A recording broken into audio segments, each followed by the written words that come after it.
জীবিকার তাগিদে শিশুটির মা সিলেটে গৃহপরিচারিকার কাজ করেন। শিশুটি তার নানির কাছ থেকে ওই মাদ্রাসায় লেখাপড়া করত। গত কিছুদিন থেকে শিশুটির মা শারীরিক অবস্থার পরিবর্তন দেখে 18 April 2026 modern diagnostic centre Madan নেত্রকোনায় চিকিৎসকের শরণাপন্ন হলে শিশুটি 7 মাসের অন্তঃসত্ত্বা বলে জানা যায়।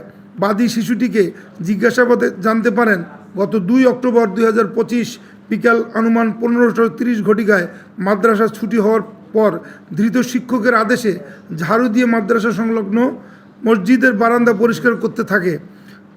সেই মুহূর্তে ধৃত শিক্ষক শিশুটিকে তার কক্ষে ডেকে নিয়ে জোরপূর্বক তার ইচ্ছার বিরুদ্ধে ধর্ষণ করে বলে বাদী অভিযোগে উল্লেখ করেন। এ ঘটনায় ভুক্তভোগীর মা বাদী হয়ে নেত্রকোনা জেলার মদন থানায় মামলা দায়ের করেন। উক্ত ঘটনাটি ইলেকট্রনিক, প্রিন্ট ও সোশ্যাল মিডিয়ায় ব্যাপকভাবে প্রচারিত ও আলোচিত হয়। ঘটনার পর থেকেই অভিযুক্ত শিক্ষককে গ্রেপ্তার করতে আমরা র্যাব 14 ছায়া তদন্ত শুরু করে এবং গ্রেপ্তার আতঙ্ক এড়াতে এবং গ্রেপ্তার এড়াতে এই অভিযুক্ত শিক্ষক এলাকা ছেড়ে আত্মগোপনে চলে যায়।